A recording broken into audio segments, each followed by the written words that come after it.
안녕하세요. 인공지능 아카데미 아재입니다. 오늘은 이미 다 아실 텐데요. 어도비에서 나오는 생성형 비디오 기능 이 부분 파이어플라이 새로운 모델이 출시가 되는데 여러분들께서 이것을 신청을 하시라고 하는 겁니다.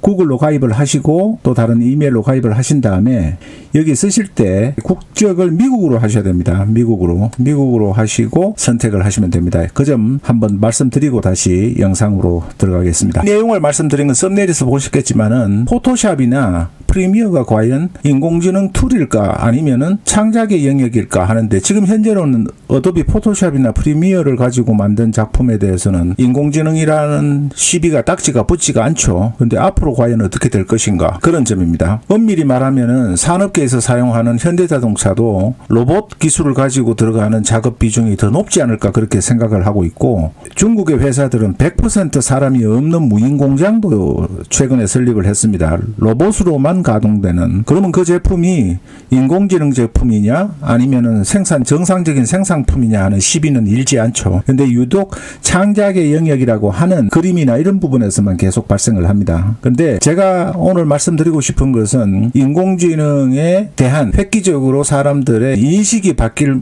역사적인 사건, 논문이 발표가 되어서 여러분들한테 소개를 해드리고 제가 46년이라는 사회생활을 해오면서 느낀 것은 저 개인적인 경험에도 시작하는 초입에 산업군에 참여를 해서 남이 거의 하지 않을 때 내가 직장생활에서 성공적인 삶을 거둘 수 있도록 해준 원동력이었기 때문에 2년 전에 1년 반 전에 인공지능 GPT라는 열풍이 불었을 때 바로 인공지능을 메가 트렌드다 일시적인 유행이 아니라 꺼지지 않는 어떤 한 시대의 대세가 될 것이라는 판단을 했고 바로 인공지능을 공부를 하기 시작했습니다. 그리고 유튜브도 바로 그때부터 시작을 했고요. 근데 지금 이 교육계에서 첫 논문이 나왔는데 이 논문이 여러분들 보시면은 제가 인공지능이 우리 생활 속에 들어와 있잖아요.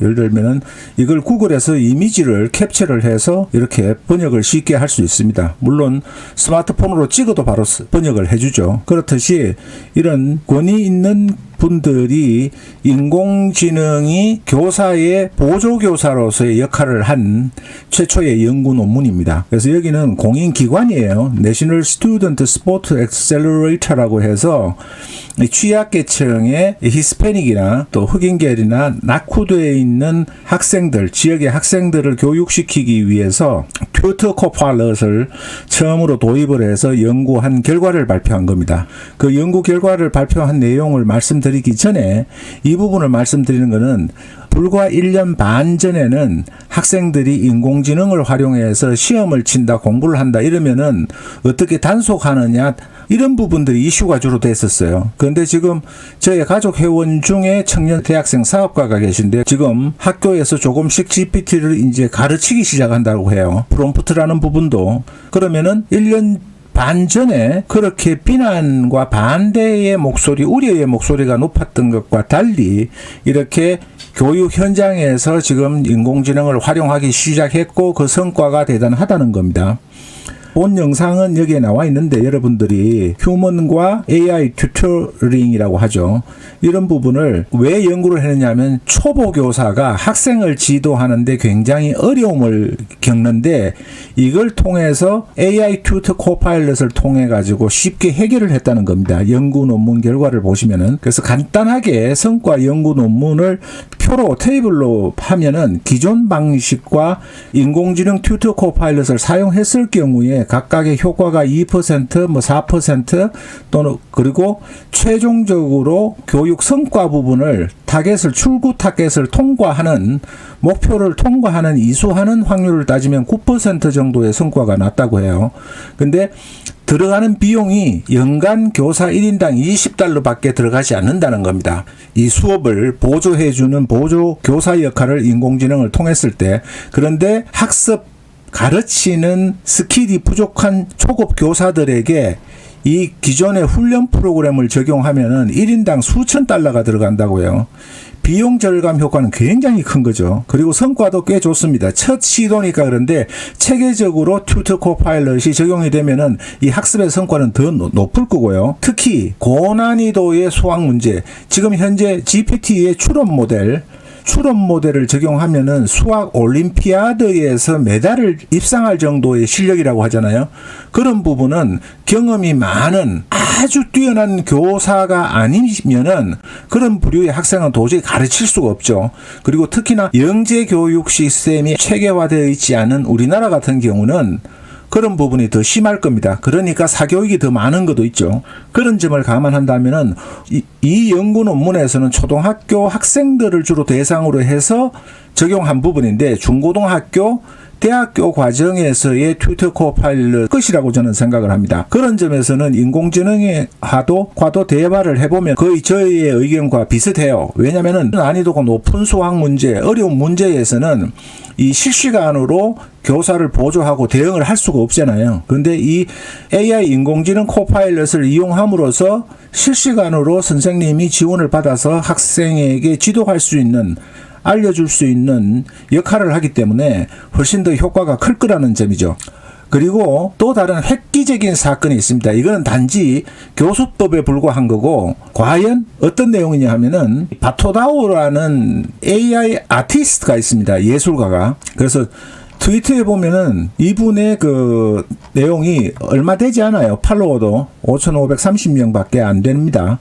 그런데 25일 날 얼마 전에 며칠 전에 불과 이분이 소도비 경매에 올렸어요. 소도비 메타버스는 온라인 경매장인데 소도비라는 부분은 여러분들이 100년이 넘고 세계에서 가장 근위 있는 3대 경매장이다. 뭐 이런 부분은 다 아시죠.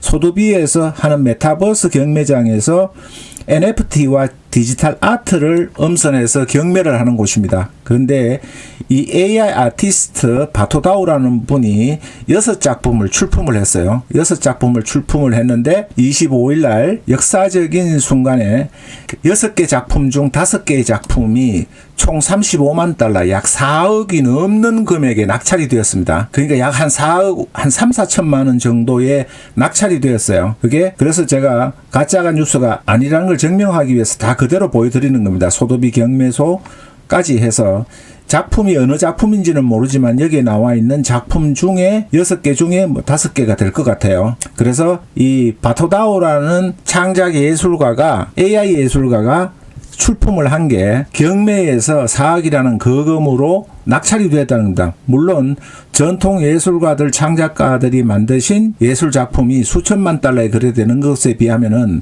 아직까지 미미한 수준이지만은 누군가는 기존의 예술 활동을 하시는 분들께 신뢰가 되려고 하는 게 아니라 기존의 예술 활동도 소중하지만은 AI 아티스트의 영역도 점차 현실화되고 오히려 어떤 면에서는 더 커질 수도 있다라는 점을 제가 말씀을 드리고 싶은 겁니다. 인공지능을 무시하거나 경시하거나 거부하시는 분들도 계시지만은 결국은 제가 말씀드리고 싶은 것은 인공지능이 사람의 일자리를 빼앗아가는 게 아니라 인공지능을 활용하고 인공지능을 개발하고 하는 분에 의해서 인공지능을 거부하시는 분들이 퇴출될 거라는 거죠. 일자리를 잃게 될 거라는 겁니다. 인공지능이 일자리를 잃게 하는 게 아닙니다. 인공지능을 개발하거나 활용하시는 분에 의해서 인공지능을 무시하거나 거부하시는 분들이 위기를 맞이할 수 있다라는 점을 말씀드리고 싶은 겁니다. 제 역시가 70년대에 남이 하지 않던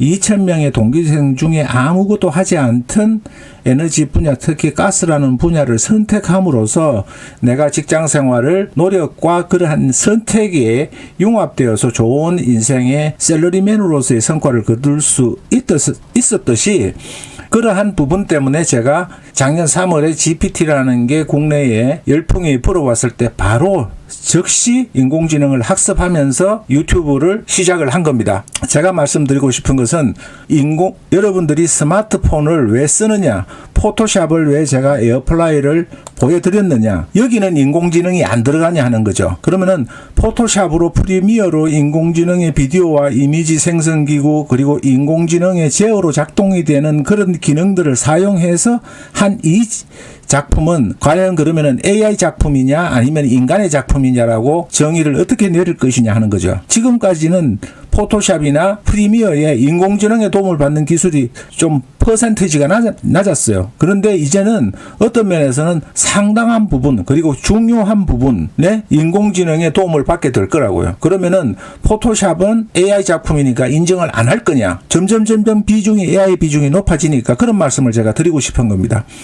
극단적인 말씀이시지만은 중국에서 무인 공장에서 인공지능으로만 로봇과 인공지능으로만 제어되고 생산되는 제품은 그러면 인정하지 않을 거냐? 그러한 선택의 기로에 서 있지만은 인공지능이라는 건 버블닷컴 때 버블닷컴이 있다고 해서 인터넷이 사라졌나요? 그건 아닙니다. 투자의 영역에서 사기를 친 회사 그리고 과욕에 의해서 투자한 사람들이 실패를 보았을 뿐이지 인터넷이라는 대세는 더 크게 되었고 우리 생활에 필수품처럼 들어와 있는 거죠. 인공지능도 바로 그럴 것이다라는 점을 여러분들께 꼭 말씀을 드리고 싶은 거예요. 인공지능을 거부하기보다는 인공지능을 내가 활용하고 스승으로서 때로는 친구로서 비서로서 소통하면서 내 지식을 부족하던 부분을 인공지능을 활용해서 극대화시키고 내가 하지 못했던 부분을 꿈을 현실로 인공지능의 도움으로 만들어 가시는 지혜로운 분이 되시기를 바라는 간절한 마음에서 이 영상을 제작을 하는 겁니다. 여러분께 이 영상이 작은 인사이트 그리고 변화의 시작이 되기를 바라는 마음으로 인사를 드리겠습니다. 또 다른 유익한 콘텐츠, 즐거운 내용, 그리고 정직한 내용으로 찾아뵙겠습니다. 감사합니다. 고맙습니다.